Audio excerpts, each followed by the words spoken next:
Bismillahirrahmanirrahim. Assalamualaikum warahmatullahi wabarakatuh. Perkenalkan, nama saya Bung Purnama dari kelas 1E. Ingin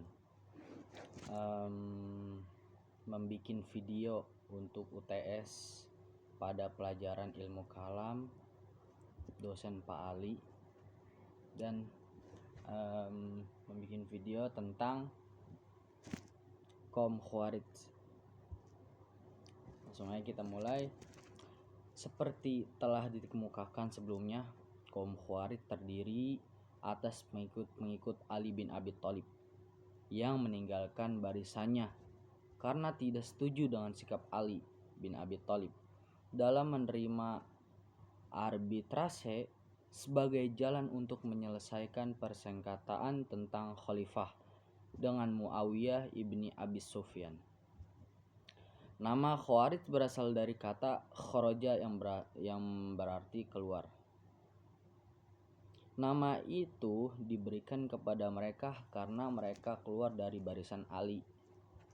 Tetapi ada pula pendapat yang mengatakan bahwa pemberian nama itu didasarkan atas ayat 100 dari surat An-Nisa yang di dalamnya disebutkan, yang artinya keluar dari rumah lari kepada Allah dan Rasulnya. Dengan demikian, Khawarij memandang diri mereka sebagai orang yang meninggalkan rumah dari kampung halamannya untuk mengabdikan diri kepada Allah dan Rasulnya. Sebelumnya, mereka menyebut diri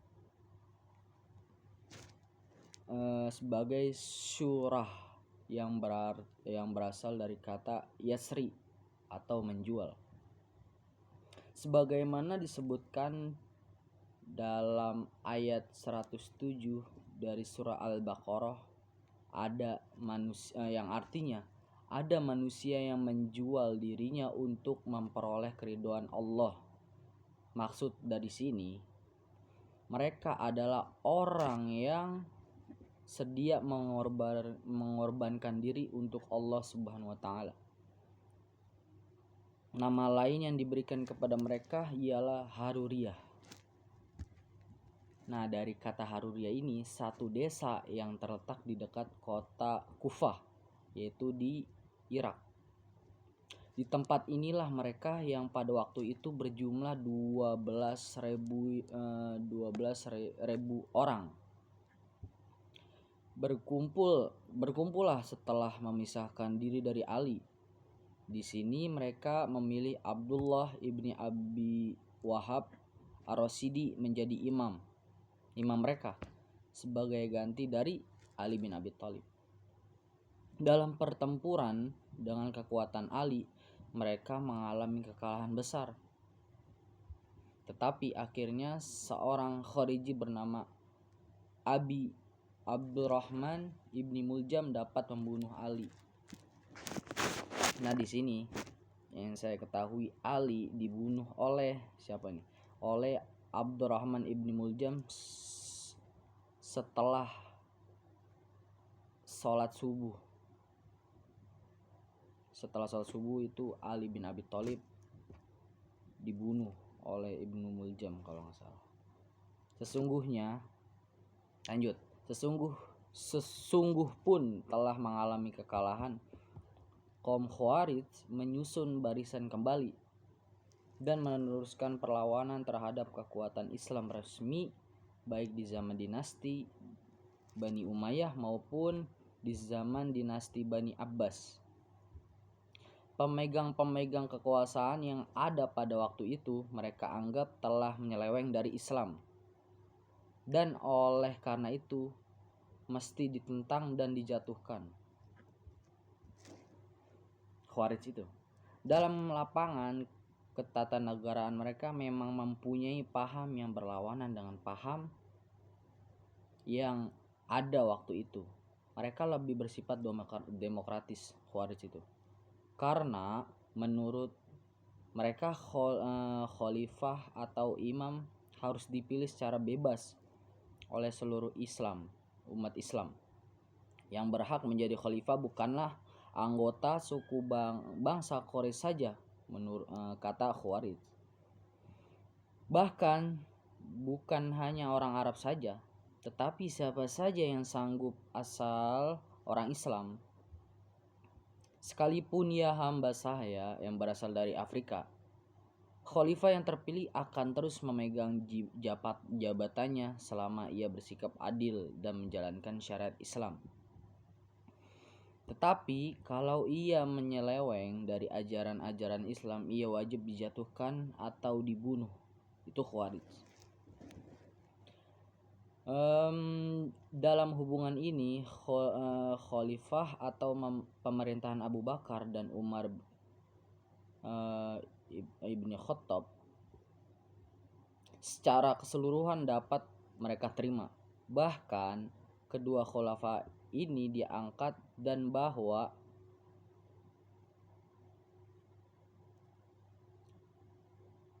keduanya tidak menyeleweng dari ajaran-ajaran Islam. Mereka akui, tetapi Utsman bin Affan mereka anggap telah menyeleweng mulai dari tahun 7 dari masa khalifahnya, dan Ali juga mereka pandang menyeleweng sesudah peristiwa Abistrase tersebut di atas. Sejak waktu itulah Utsman dan Ali bagi mereka telah menjadi kafir, kata Khawarij. Menurut Khawarij, demikian pula halnya dengan Muawiyah ibni Abi As, Abu Musa Asy'ari serta semua orang yang mereka anggap telah melanggar ajaran-ajaran Islam. Di sini kaum Khawarij memasuki persoalan kufur. Lanjut. Menurut Asy-Syahrastani, mereka terpecah menjadi 18 subsekte dan menurut Al-Baghdadi 20 subsekte. Al-Asy'ari menyebut subsekte itu golongan ya kalau nggak salah, dan jumlahnya itu lebih besar lagi katanya. Kaum Khawarij pada umumnya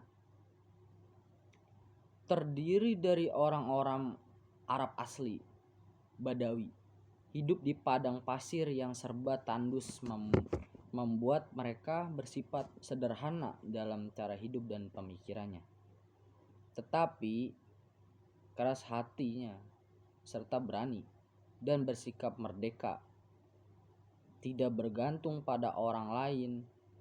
Perubahan agama tidak membawa perubahan dalam sifat-sifat al-Badawiyan mereka. Mereka tetap bersikap bengis, suka kekerasan, dan tak gentar mati. Sebagai orang Badawi, mereka tetap jauh dari ilmu pengetahuan, ajaran-ajaran Islam sebagai terdapat dalam Al-Quran dan hadis. Mereka artikan menurut lafaznya dan harus dilaksanakan sepenuhnya. Oleh karena itu, iman dan paham mereka menurut iman dan paham yang sederhana dan pemikiran lagi sempit serta fanatik. Iman yang tebal tetapi sempit ditambah lagi dengan sikap fanatik ini membuat mereka tidak bisa mentolerir penyimpangan terhadap ajaran Islam menurut paham mereka, walaupun hanya menyimpang dalam bentuk kecil. Disinilah letak penjelasannya bagaimana mudahnya kaum Khawarij terpecah belah menjadi golongan-golongan kecil, serta dapat pula dimengerti tentang sikap mereka yang terus-menerus mengadakan perlawanan terhadap penguasa-penguasa Islam dan umat Islam yang ada di zaman mereka. Kita masuk Al-Muhakkimah. Al-Muhakkimah golongan Khawarij asli dan terdiri dari pengikut Ali, disebut golongan Al-Muhakkimah. Oh iya, jadi Khawarij itu dibagi lagi golongan, ada yang namanya Al-Muhakkimah, Al-Azzariqah, kita jelasin apa itu golongan Al-Muhakkimah. Nah, di sini golongan Al-Muhakkimah itu golongan Khawarij asli dan terdiri dari pengikut-pengikut Ali, disebut golongan Al-Muhakkimah. Bagi mereka, Ali, Muawiyah, kedua pengantara, Amr ibni Al-As dan Abu Musa Asy'ari dan semua orang yang menyetujui arbitrase bersalah dan menjadi kafir. Selanjutnya, hukum kafir ini mereka luaskan, artinya sehingga termasuk ke dalamnya tiap orang yang berbuat dosa besar. Contohnya berbuat zina dipandang sebagai salah satu dosa besar, maka menurut paham golongan ini, Al-Muhakkimah ini, orang yang mengerjakan zina telah menjadi kafir dan keluar dari Islam. Begitu pula membunuh sesama manusia tanpa sebab yang sah adalah dosa besar. Maka perbuatan membunuh manusia menjadikan si pembunuh keluar dari Islam dan menjadi kafir. Demikianlah setelahnya menjadi dosa-dosa besar dan lainnya. Dan ada juga golongan Az-Zariqah. Nah, Az-Zariqah ini golongan yang dapat menyusun barisan baru dan besar lagi, kuat. Sesudah golongan Al-Muhakkimah hancur, adalah golongan Az-Zariqah muncul nih baru nih. Daerah kekuasaan mereka terletak di perbatasan Irak dengan Iran. Nama ini diambil dari Nafi ibni Az-Zaraq. Pengikutnya menurut Al-Baghdadi berjumlah lebih dari 20.000 orang. Khalifah pertama yang mereka pilih namanya Nafi' sendiri, dan kepadanya mereka beri gelar Amir al-Mu'minin. Nafi mati dalam pertempuran di Irak pada tahun 686 Masehi. Golongan ini sikapnya lebih radikal dari Al-Muhakkimah. Mereka tidak lagi memakai term kafir, tetapi musyrik dan polishim dari sini ya. Dan di dalam Islam, syirik atau polisisme mereka merupakan dosa yang terbesar, lebih besar dari kufur. Selanjutnya, dipandang musyrik ialah semua orang Islam yang tak sepaham dengan mereka. Bahkan orang Islam yang sepaham dengan Az-Zariqah tetapi tidak mau berhijrah di dalam lingkungan mereka juga dipandang musyrik. Dengan lain perkataan, orang Az-Zariqah sendiri yang tinggal di luar lingkungan mereka dan tidak mau pindah di daerah kekuasaan mereka, dan juga dipandang musyrik dan barang siapa yang datang ke daerah mereka dan mengaku pengikut Az-Zariqah tidaklah diterima begitu saja. Kalau kita masuk nih di daerah dia, di daerahan Az-Zariqah, nah kita mengaku nih pengikut Az-Zariqah, nah dari pihak sono Az-Zariqah tidak langsung diterima begitu saja, tetapi harus diuji dulu, kayak diserahkan seorang tawanan. Kalau oke, diuji dah. Lanjut, kepadanya diserahkan seorang tawanan. Kalau tawanan ini ia bunuh, maka ia diterima dengan baik. Tetapi kalau tawanan itu tidak dibunuhnya, maka kepalanya sendiri yang mereka penggal. Gimana tuh? Aduh ya Allah. Sikap yang tidak mau mencabut nyawa tawanan itu memberi keyakinan kepada mereka bahwa ia berdusta dan sebenarnya bukan penganut paham Az-Zariqah. Lebih lanjut lagi, bukan hanya orang Islam yang tak sepaham dengan mereka, bahkan anak istri orang-orang yang demikian pun boleh ditawan dan dijadikan budak atau dibunuh. Memang dalam anggapan mereka hanya daerah mereka lah yang merupakan dar Islam, sedangkan daerah Islam yang Yang lainnya adalah dars kafir menurut Az-Zariqah, yang wajib diperangi dan yang mereka pandang musyrik bukan hanya orang yang dewasa, tetapi juga anak-anak dari orang yang pandang musyrik. Itu menurut Az-Zariqah. Menurut paham, oke lanjut. Di sini ada golongan Al-Najdad. Apa itu golongan Al-Najdad? Nah, kita lanjut.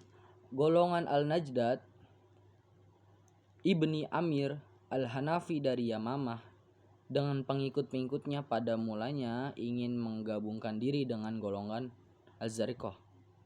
Akan tapi dalam golongan yang tersebut akhir ini timbul perpecahan sebagai dari pengikut-pengikut Nafi Ibni Al-Azraq. Siapa? Itu yang mendirikan golongan Az-Zariqah.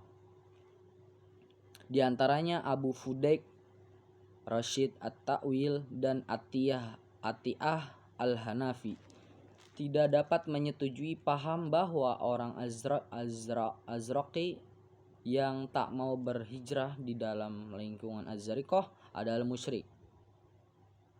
Demikian pula mereka tak setuju dengan pendapat tentang boleh dan halalnya dibunuh anak istri orang-orang Islam yang tak sepaham dengan mereka. Abu Fudaik dengan teman-teman serta pengikutnya memisahkan diri dari Nafi dan pergi ke Yamamah. Di sini mereka dapat memahami Najdah ke pihak mereka dalam pertikaian paham dengan Nafi.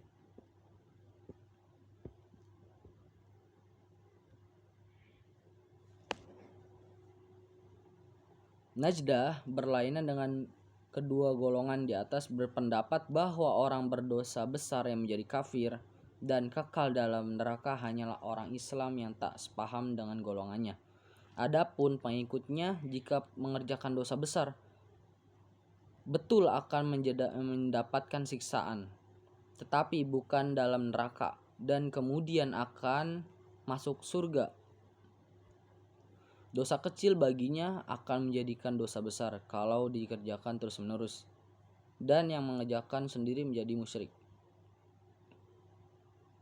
Seterusnya, ia berpendapat bahwa yang dijadikan bagi tiap-tiap muslim ialah mengetahui Allah dan Rasul-Rasulnya, mengetahui haram membunuh orang Islam dan percaya bahwa pada seluruh apa yang diwahyukan Allah pada Rasulnya. Orang yang tak mengetahui ini tak dapat diampuni.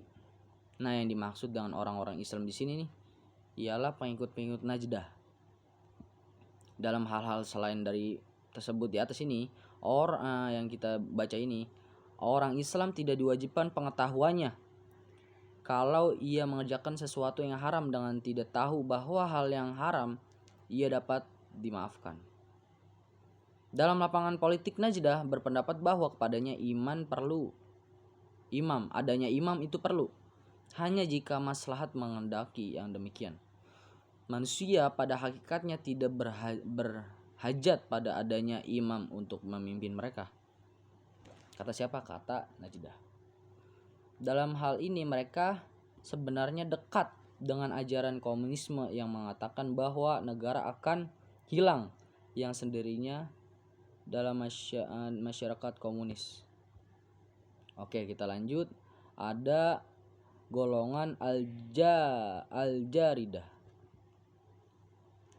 Nah, di sini nih mereka adalah pengikut dari Abdul Karim Ibni Ajrad yang menurut Asy-Syahratani merupakan salah satu teman dari Atiyah Al-Hanafi yang tadi kita bacakan. Kaum Al-Jaridah bersifat lebih lunak karena menurut paham mereka berhijrah bukanlah merupakan kewajiban sebagai diajarkan oleh Nafi Ibni Azraq dan Najdah, tetapi hanya merupakan kebajikan. Dengan demikian kaum Al-Jaridah boleh tinggal di luar daerah kekuasaan yang mereka dengan tidak dianggap menjadi kafir. Nah, di samping itu tuh harta yang dikatakan ini yang boleh dijadikan rampasan perang hanyalah harta orang yang telah mati dibunuh. Sedangkan menurut Az-Zariqah, seluruh harta musuh boleh dijadikan rampasan perang. Seterusnya, mereka berpendapat bahwa anak kecil tidak bersalah, tidak musyrik menurut orang tuanya. Selanjutnya, kaum Ajarida ini mempunyai paham puritasme. Surat Yusuf dalam Al-Quran membawa cerita cinta dan Al-Quran sebagai kitab suci.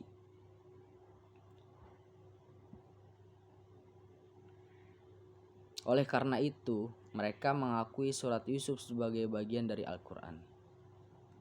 Sebagai golongan Khawarij selain golongan Ajaridah ini juga terpecah belah menjadi golongan-golongan kecil di antara mereka, yaitu golongan Al-Maimuniyah menganut paham Qadariyah. Bagi mereka, semua perbuatan manusia baik dan buruk timbul dari kemauan dan kekuasaan manusia sendiri.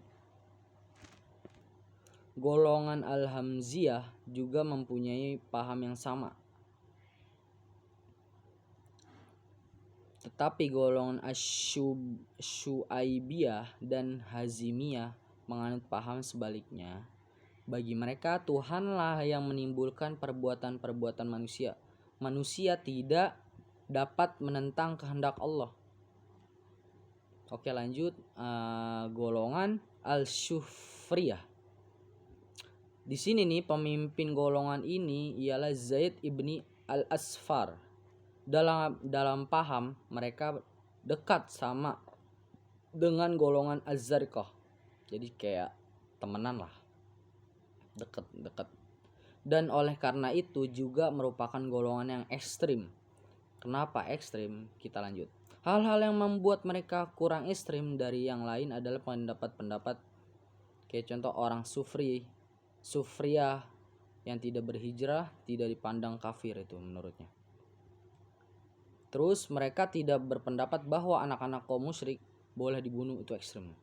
Selanjutnya tidak semua mereka berpendapat bahwa orang yang berbuat dosa besar menjadi musyrik. Ada di antara mereka yang berbuat dosa besar dalam dua golongan dosa yang ada sanksinya di dunia seperti membunuh dan berzina, dan dosa yang tak ada sanksinya di dunia. Mereka meninggalkan sembahyang dan puasa. Orang yang berbuat dosa golongan pertama tidak dipandang kafir. Yang menjadi kafir hanyalah orang yang melaksanakan dosa golongan kedua. Oke, lanjut. Di samping pendapat-pendapat ini, terdapat pendapat yang spesifik bagi mereka.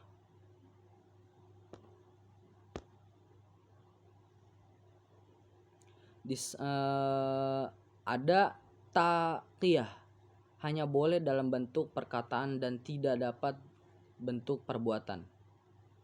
Tetapi sesungguh pun demikian untuk keamanan dirinya, perempuan Islam boleh kawin dengan lelaki kafir di daerah bukan Islam. Itu menurut As-Sufriyah, golongan As-Sufriyah. Kita lanjut golongan Al-Ubadiyah. Ibadiyah. Golongan ini nih merupakan golongan yang paling moderat dari seluruh golongan Khawarij. Namanya diambil dari Abdullah ibni Ibad yang pada tahun 686 Masehi memisahkan diri dari golongan Al-Zariqah. Nah, jadi nih aslinya nih golongan Az-Zariqah, tetapi dia memisahkan diri dari golongan Az-Zariqah. Makanya bisa bikin sendiri nih dia, Al-Ibadiyah namanya. Paham moderat mereka dapat dilihat dari ajaran-ajarannya. Yang pertama, menurut Ibadiyah, orang Islam yang tak sepaham dengan mereka bukanlah mukmin dan bukanlah musyrik, tetapi kafir. Itu menurut Ibadiyah nih. Dengan orang Islam yang demikian boleh dijadikan hubungan perkawinan dan hubungan warisan. Syahadat mereka dapat diterima, membunuh mereka adalah haram menurut Ibadiyah. Yang kedua, daerah orang Islam yang tak sepaham dengan mereka kecuali camp pemerintah merupakan dar tauhid, daerah orang yang mengesahkan Tuhan dan tak boleh diperangi, yang merupakan dar kufur, yaitu yang harus diperangi hanyalah askar pemerintah. Ada dua lagi, kita lanjut. Tidaklah mengherankan kalau paham moderat seperti digambarkan di atas membuat Abdullah ibni Ibad tidak mau turut dengan golongan Az-Zariqah dalam melawan pemerintah dinasti Bani Umayyah. Bahkan ia mempunyai hubungan yang baik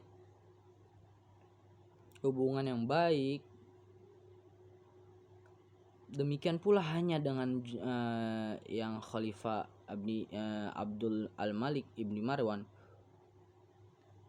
dan Jabir ibni Zaid Al-Azdi, pemimpin Ibaidiyah sesudah Ibnu Ibad, mempunyai hubungan baik dengan Hujjaj.